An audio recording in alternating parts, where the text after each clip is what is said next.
ناظرین السلام علیکم، کسی اور زمانے کے خواب کے ساتھ میں ہوں جواد ہمدانی۔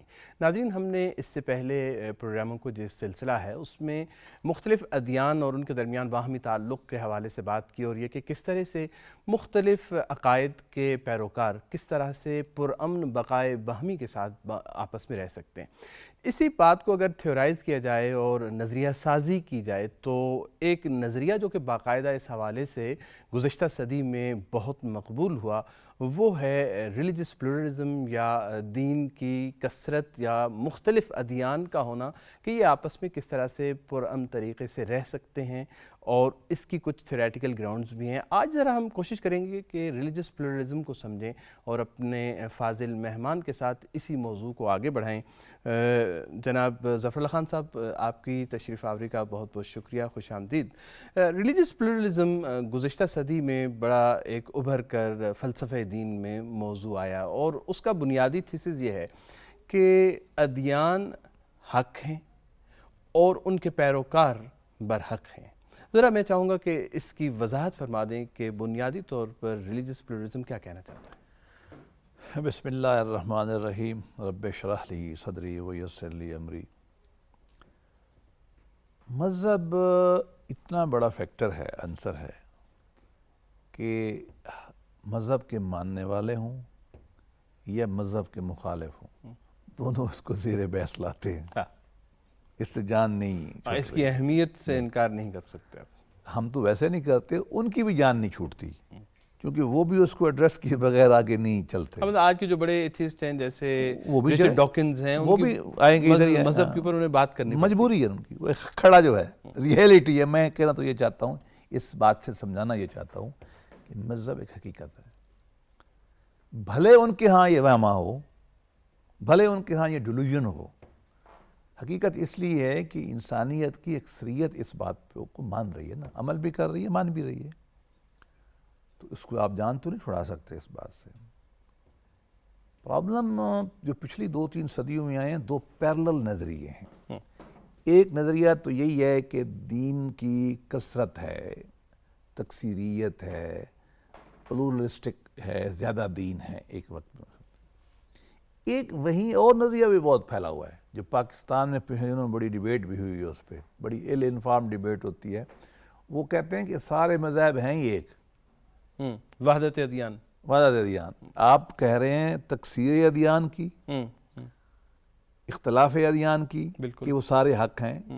وہ کہتے ہیں نہیں، ایک ہی ہے، جس کے نمائندہ پرینیلسٹ کہلاتے ہیں آج کل نا، جو پاکستان میں غلط فہمی کے حساب سے اس کا نام روایت ڈال دیا گیا اور روایت کے معنی میں آتا ہے۔ تو یہ تو بات واضح ہو جائے کہ دونوں فلسفے میں کیمپ موجود ہیں۔ اب ہم اس پہ آ جاتے ہیں جو آپ نے بات، یہ امر واقعہ ہے۔ دیکھیں تھیوری بنتی کیسے ہے۔ میں تھیوری کے سب سے اس مکتبہ فکر کو یہ صحیح سمجھتا ہوں جس کو پریکٹس تھیوری کہتے ہیں۔ پریکٹس تھیوری یہ ہوتی ہے کہ جو بھی آپ فلسفہ بناتے ہیں، فکر بناتے ہیں، وہ سامنے موجود ہو کوئی چیز، اس کی تعبیر میں بنایا جائے۔ اگر کسی دوست نے اس پہ تفصیل سے پڑھنا ہو تو اس میں ایک آرٹیکل ہے ماؤ زے تونگ کا، آن پریکٹس۔ میں یہ کسی کو یہ نہیں کہہ رہا کہ وہ کوئی اسلامی نمائندہ ہے، کیونکہ بات فلسفے کی ہو رہی ہے، تو آن پریکٹس جو ہے نا، میں اس میں صحیح سمجھتا ہوں۔ چونکہ اگر آپ صرف خیال میں بیٹھ کر کہیں پیچھے تھیوری بنائیں گے نا فلسفے کی، اس میں نقص رہ جائے گا۔ ایک چیز سامنے آپ کے آ رہی ہے، وہاں سے آپ تھیوری بناتے ہیں نا، تو وہ صحیح ہوگی۔ اس کی مثال دی جاتی ہے کہ ارسطو نے لکھا کہ اس کی 2 شادیاں تھیں۔ اس نے کہا کہ عورت کے دانت جو ہے نا وہ 28 ہوتے ہیں یا 30 ہوتے ہیں، اور مرد کے 32 ہوتے ہیں۔ تو رسل نے اور ول ڈیوران نے سخت تنقید کی۔ اس نے کہا یار خدا کے بندے، اپنی بیوی کا منہ دیکھ لیتا، اس کو معلوم ہے اس کے 32 دانت ہیں، مراد کیا تھی؟ وہ غلط نہیں تھے ارسطو، اس زمانے میں علم تھا تخیلاتی، امپیریسزم یہ والا نہیں تھا، امپیریسزم تھا ہی نہیں نا، تخیلاتی تھا۔ امپیریسزم مسلمان لائے یا ویسٹ؟ مسلمانوں نے شروع کیا اور ویسٹ لے آئے۔ تو اگر اس اصول پہ اگر ہم دیکھیں گے تو مذاہب چونکہ آلریڈی موجود ہیں، سارے کے سارے، انکار نہیں کرتے، اب ان کا ہم نے تھیورائز کرنا ہے۔ میں یہ جان بوجھ کے بہت اہم پس منظر بنایا ہے تاکہ میں پرسپیکٹو اپنے سے نہ جاؤں. میں اپنے پرسپیکٹو جاؤں گا تو میں آپ کو شاید نہ مانوں. ایسے ہی اگر میں پہلے یہ دیکھوں گی آپ بھی ہیں وہ بھی ہیں وہ بھی ہیں تو پھر تو مجھے ماننا پڑے گا کہ وہ تو کھڑے ہیں نا یار, وہ مٹ تو نہیں سکتے. اب یہ ہے کہ ادیان موجود ہیں, ایسے ادیان ہم بحث کر چکے ہیں جو ریویلڈ ہیں, خدائی ہیں, الہامی, وہ ادیان بھی ہیں. وہ ادیان بھی ہیں جو کہتے ہیں کہ ہم الہامی ہیں ہی نہیں, مین میڈ ہیں, وہ بھی کھڑے ہیں.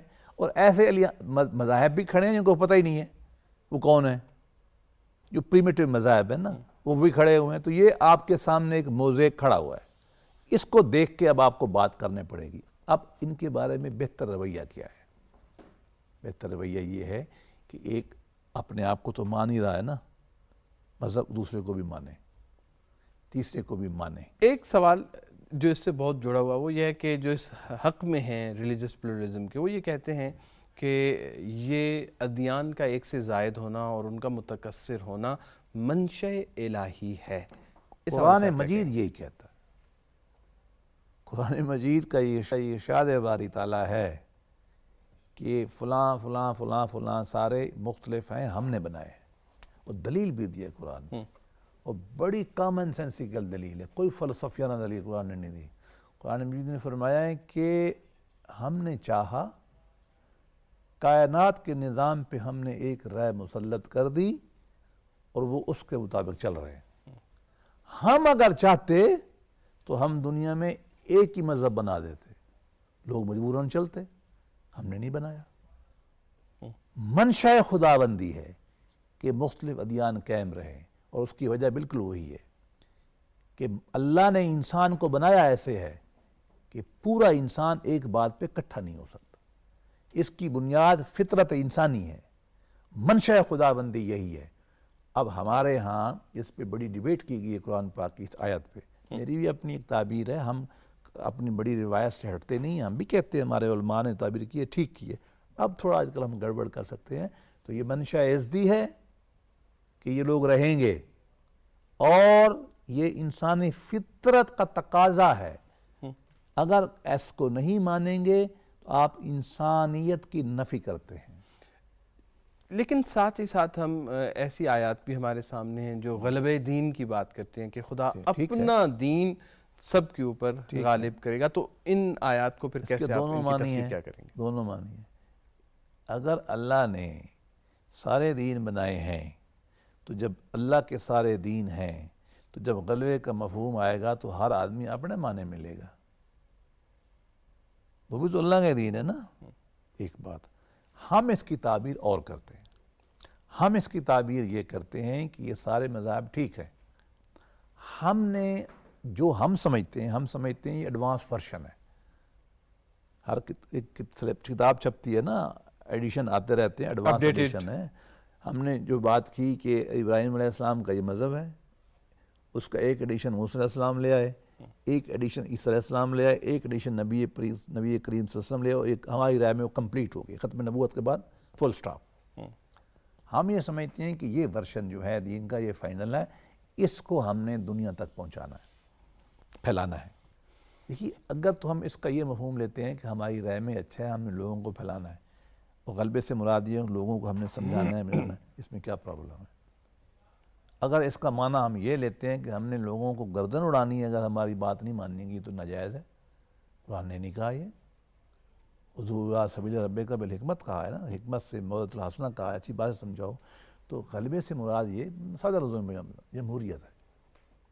امریکہ ویسٹ کہتا ہے نا ہم نے اس کا غلبہ لانا ہے, اس میں بری بات کیا ہے؟ بری بات تب ہوگی جب اس کی بنیاد کے اوپر وہ بندوق کے ذریعے سے لوگوں پہ حملے کریں گے, وہ غلط ہے.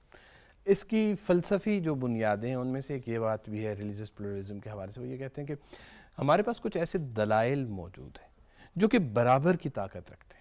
مثال کے طور پر میں بحیثیت مسلمان, میرے کچھ دلائل ہیں جو میرے اس طرف کھڑے ہیں, ان میں خواہ الہامی ادیان ہوں یا دیگر ہوں, ان کے پاس اپنے دلائل ہیں. اور بعض اوقات دلائل اس طرح کے ہو جاتے ہیں, یہ فلسفہ کہتا ہے, میں ہم نہیں کہہ رہے, کہ یہ برابر کی طاقت رکھتے ہیں, اور برابر کی طاقت رکھنے کی وجہ سے ان کے درمیان فیصلہ نہیں ہو سکتا, لہٰذا اس کثرت کو مان لیا جائے. اس تھیسس کو آپ مانتے ہیں؟ دیکھیے میں پھر واپس جاؤں گا, انسانی نفسیات میں اگر یہ بات شامل ہے اس کی کانسٹیٹیوشن میں یہ بات شامل ہے انسان کی کہ 8 ارب انسان ایک سوچ نہیں رکھ سکتے، ٹھیک، اور 8 ارب انسان ایک دلیل کو بھی نہیں مان سکتے۔ ایک دلیل آپ کو اپیل کرتی ہے، مجھے نہیں کرتی، ہم روز دیکھتے ہیں۔ اس لیے ہر آدمی نے جو سیٹ آف ویلیوز بنایا ہوا ہے، جو سیٹ آف بلیف بنایا ہوا ہے، اس کے بارے میں جو اس نے آرگومنٹ رکھے ہوئے ہیں، اس کے نزدیک وہ ویلڈ ہے۔ یہ اسی سے سٹیم کر رہی ہے کہ انسان ہر آدمی مختلف ہے۔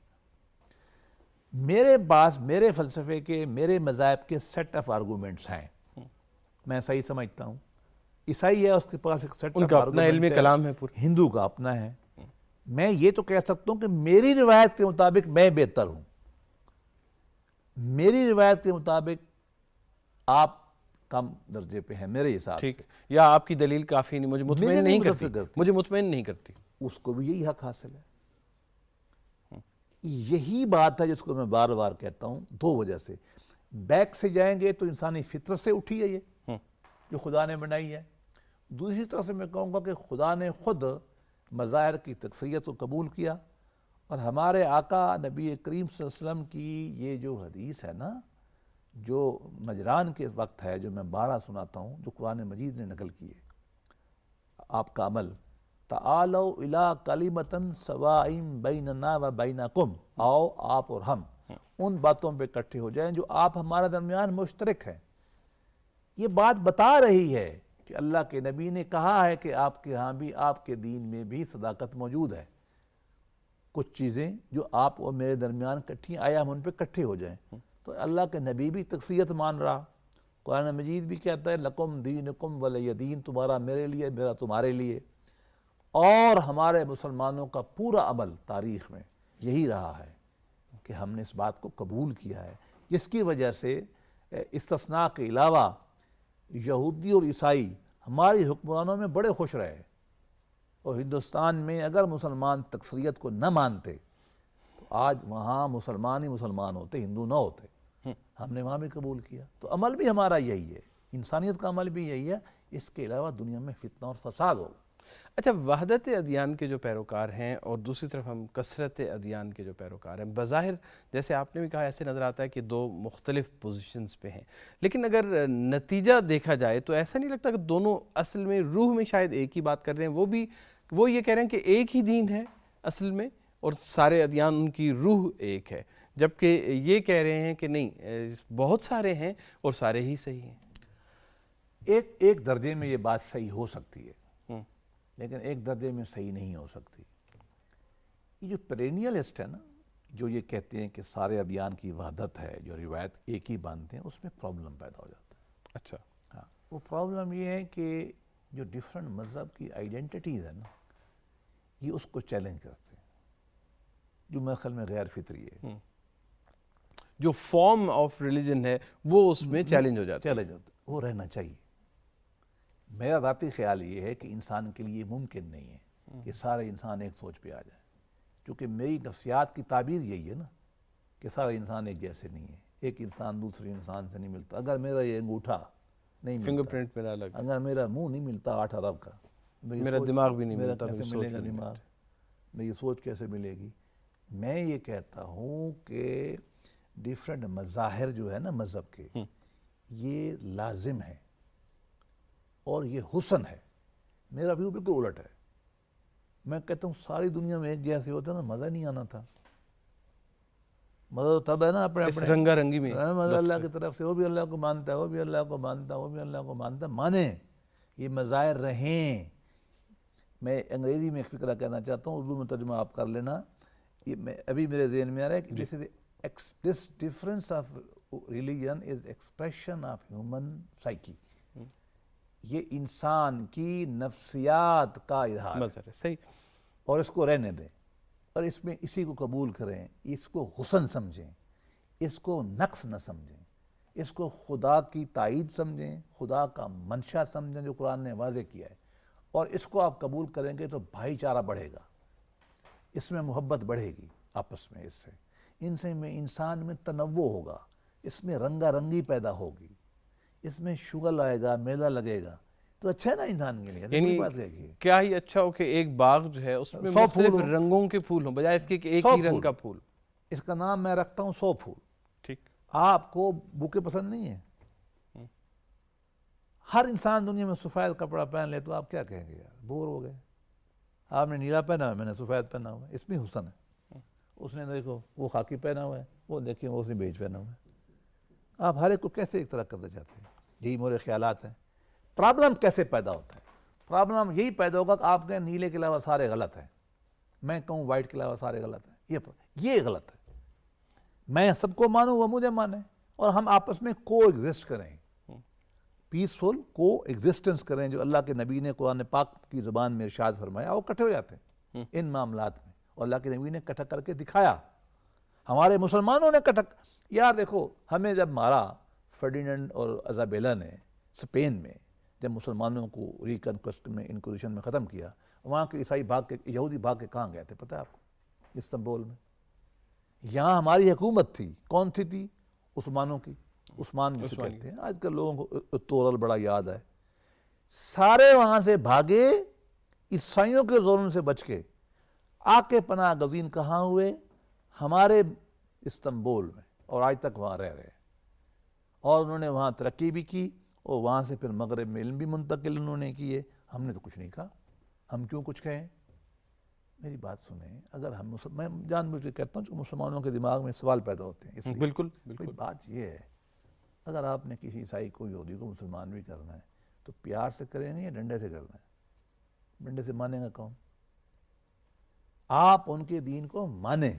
اور اقرار باللسان ہے تو تسلیم بالقلب ہونا ضروری ہے. کریں, محبت کریں, پیار کریں. وہ آپ کے پیار سے اگر آپ کی طرف آ جاتا ہے تو یہ دین کا غلبہ ہے. بندوق کے دور پہ کوئی غلبہ نہیں مانتا. تاریخ انسانی نے کبھی نہیں مانا. آپ کے نبی نے نہیں کسی کو کیا. آپ کے نبی نے تو کہا لا اکراہ فی الدین, قرآن پاک کوئی اکراہ نہیں ہے. ہم اپنے عمل سے صوفی کیا کرتے ہیں؟ محمد چشتی نے کیا کیا یہاں کر آ کے بیٹھا, اللہ اللہ کیے, لوگوں کو پیار کیا ہے, بس وہ مسلمان ہو گئے. غصہ کر کے میں لوگوں کو کہا تمہارا دین کفر ہے, تمہارا دین. کس نے آنا تھا یار؟ کوئی بھی نہیں آتا. اچھا, اسی کے ساتھ ہی جو تکثیریت کے حامی ہیں مسلمان روایت کے اندر رہتے ہوئے, چونکہ عالم اسلام میں وسیع پیمانے پہ شاید اس نظریے کو بہت زیادہ شاید اتنی ایکسیپٹنس اس کی نہیں ہے. بات بالکل صحیح ہے. اس کی بنیاد پھر کیوں ہوئی ہے؟ اگر ہر انسان مختلف ہے, اس کا ذوق و فکر مختلف ہے, اس تو خدا بھی مختلف ہو. اور ہماری روایت کے اندر بھی مختلف ہیں. میں کنٹریری آرگومنٹ دے رہا ہوں. کیا میرا خدا کے بارے میں وہ کنسیپشن ہو سکتا ہے جو ابو بکر و علی کا تھا؟ خدا تو وہی ہے, مسلمان بھی وہی ہے, نہیں ہو سکتا. کیا میرا خدا سے تعلق وہ ہو سکتا ہے جو باجد بستامی کا ہے؟ ممکن ہی نہیں ہے. میں چھوٹے لیول پہ کھڑا ہوں, میری اپنی ایک فہم ہے ایک روایت کے اندر. جی جی جی. دوسری روایت تو بالکل اور ہے. بالکل. عیسائی روایت کا, صوفی روایت کا, شامنزم کا, ہندو کا حقیقت کو دیکھے گا اور طریقے سے دیکھے گا. میں کہتا ہوں کہ چلو ایک روایت کے اندر بھی ایک ممکن نہیں ہے. کیا میری نماز وہ ہو سکتی ہے کہ میں نماز پڑھ رہا ہوں, تیر اگلے کھینچ لیں گے تو مجھے کچھ پتہ نہیں چلے گا؟ امام زین العابدین کے بارے میں کہتے ہیں نماز پڑھ رہے تھے, اوپر سے سانپ گر گیا, نماز ہی پڑھتے رہے, لوگوں نے ہنگامہ کیا, شور مچایا, بعد میں نماز سے فارغ ہو کہ کیا انہوں نے کہا, یہ انہوں نے کہا مجھے تو کوئی پتہ نہیں. بھائی بات یہ ہے کہ نماز بھی وہی ہے, بندہ بھی مسلمان ہے. کیا میں یہ کر سکتا ہوں؟ میں تو جان بوجھ کے کروڈ ریالٹیز پہ لوگ, بالکل ٹھیک. بھئی میری ایک روایت کے اندر ایک ممکن نہیں ہے. فرق ہے مراتب کا. اور کیا آپ سمجھتے ہیں کہ سارے انسان, ہر ایک میں, صوفی بالکل صحیح کہتے ہیں کہ حقیقت ایک ہے, ہر آدمی ادھر ہی جا رہا ہے. جو جا رہا ہے نا, وہ کہتے ہیں نا میں جانا ڈھوک رانجھن دے تو میرے نال کوئی چلے. آپ کا فن یہ ہے کہ آپ جانے والے قافلے کو بڑھائیں, بس. اچھا, اسی روایت پیار محبت سے نا ساتھ والے قافلے کے 10 بندے اپنے ساتھ کھانا کھلائیں, پیار کریں, اپنا قافلہ بڑھا کے لے جائے. یہ نہ کہو کہ نکل اب تو بھی کافر, تو بھی کافر, یہ نہ کرو. اس قافلے محمدیہ کو بڑھاؤ, وہ بڑھاتے چلے جاؤ، جب اللہ تک پہنچو تو قافلہ بہت بڑا ہو. میرا بعض لوگوں نے اس حد تک بھی لکھا ہے کہ خود جناب رسالت مآب فرمایا کرتے تھے کہ میرے جو اپنے صحابہ ہیں، ان کے ایک صحابی کا ایمان جو دوسرے صحابی کا ایمان اگر جان لے کہ یہ کس مقام پہ یا کس طرح، تو ممکن ہے کہ وہ اس کی تکفیر کر دے. انسانی فطرت ہے نا. اب صدیق جو ہے نا، صدیق بہت اونچا ہے، سادہ سی بات ہے نا. اب ہم نے سب فرق کیا ہے نا. ہم نے کہا علی کا مقام بلند تھا، ہم نے علی کے مقام پہ سلمان فارسی کو تو نہیں رکھا نا. حالانکہ میری تو قربان جاؤں وہ عجیب انسان تھے. کیا ہم نے یہ مسلمانوں نے طے کیا ہے کہ ابو ہریرہ ہم نے حدیث تو اس سے لے لی ہے، لیکن ہم نے اپنا اس کو وہ مقام تو نہیں دیا جو ہم نے اسرا معاشرہ کو دیا ہے. چلو شیعہ سنی روایت کے اندر بھی دونوں نے کہا ہے نا یہ زیادہ بڑے ہیں، سب تو نبی کے تربیت یافتہ تھے سارے کے سارے. اس کا مطلب یہ تو نہیں ہے اللہ نعوذ باللہ کہ نبی سب کو نہیں، نبی یہ سب کو کر سکتا ہی نہیں نا. ہر آدمی نے اپنے ظرف کے مطابق بھرا ہے. ایک منیمم تھریش ہولڈ تو تھا سب کا، ٹھیک، سب کا. آگے تو اپنا اپنا مقام ہے نا. وقت کی کمی کے باعث ایک اہم سوال جو کہ ہر آدمی کے ذہن میں آتا ہے کہ اگر ہم تکثیریت کو مان لیں تو بظاہر ایسے میں محسوس یہ ہوتا ہے کہ اگر ہر طرف حق ہی حق ہے، میرا دین بھی حق ہے، جو میرے مقابل میں کھڑا ہے وہ اس کا دین بھی حق ہے، تو پھر باطل کہاں ہے؟ چونکہ حق اور باطل کا تصور دین کے اندر موجود ہے، تو باطل کو ہم پھر کیسے ڈیفائن کریں؟ پہلی بات تو یہ کہ میرا اپنا حق ہے، آپ کا اپنا حق ہے، ٹھیک، ایک بات. دوسرا ہے کہ باطل کا وہ معنی نہیں ہے جو ہم لیتے ہیں. باطل کا مطلب یہ تو نہیں ہے کہ آپ ایگزسٹ ہی نہیں کرتے. باطل کا مطلب ہے کہ میں بہتر ہوں آپ سے، ٹھیک ہے. دوسری بات، باطل سے مراد وہ چیزیں ہیں جو لوگوں نے کسی ظلم کی بنیاد میں بنائی ہوئی ہیں.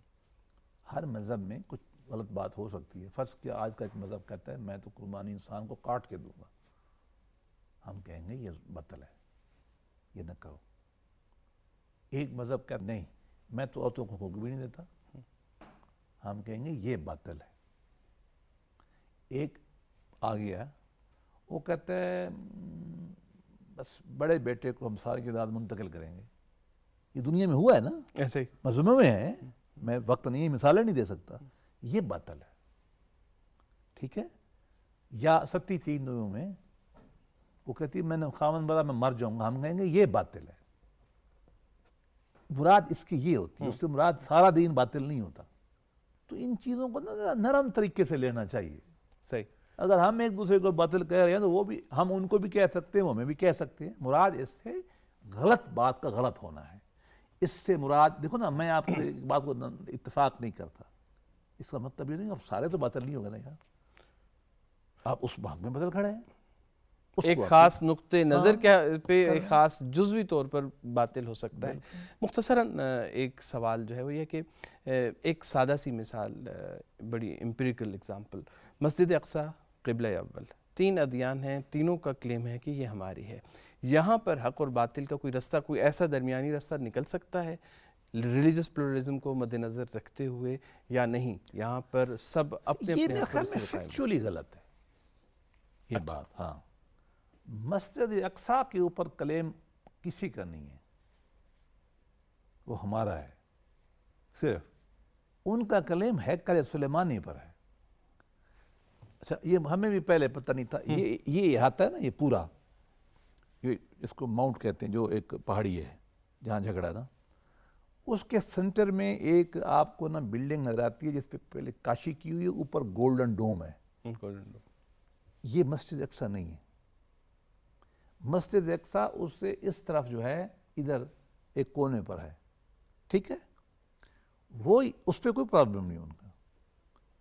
یہاں وہاں پہ نماز بھی ہوتی ہے، انہیں ہم پڑھتے ہیں، وہ نہیں مانگتے آپ سے. وہ یہاں ان کی ویلنگ وال ہے جہاں وہ کہتے ہیں کہ یہ جو علاقہ ہے، وہ جو ڈوم ہے، یہ ہمارا ہیکل سلیمانی تھا. یہ حضرت سلیمان اور حضرت داؤد کا بنا ہوا ہے. وہ کہتے ہیں ہمارا یہ ہے، یہ ان کا کلیم ہے. حضرت ابراہیم کا جو مزار ہے نا، وہاں عملاً ایک مسئلہ نکل آیا حل. اس کے 2 ہیں حصے، ایک سائڈ پہ یہودی آ کے سلام کرتے ہیں، ایک طرف آ کے مسلمان سلام کرتے ہیں. میں یہ کہتا ہوں مسجد تو سازدر ہماری ہے، وہ تو نہیں مانتے. اگر اس ہیکل سلیمانی میں کوئی اوپن حل نکال دیا جائے کہ سارے وزٹ کر سکیں تو، اور جائنٹ اس حل نہیں کر سکتا ہے. چلیں اس موضوع کو ہم کسی اور پھر نشست کے لیے تفصیل رکھتے طلب ہیں. پھر کبھی. ظفر اللہ خان صاحب آپ کا بے انتہا شکریہ پروگرام میں تشریف آوری کا. اور ناظرین اس کے ساتھ ہی ہمارے پروگرام کا وقت ختم ہوا. اگلے پروگراموں میں اسی طرح کے موضوعات کے ساتھ ہم دوبارہ آپ کی خدمت میں حاضر ہوں گے. جواد ہمدانی کو اجازت دیجیے. خدا حافظ.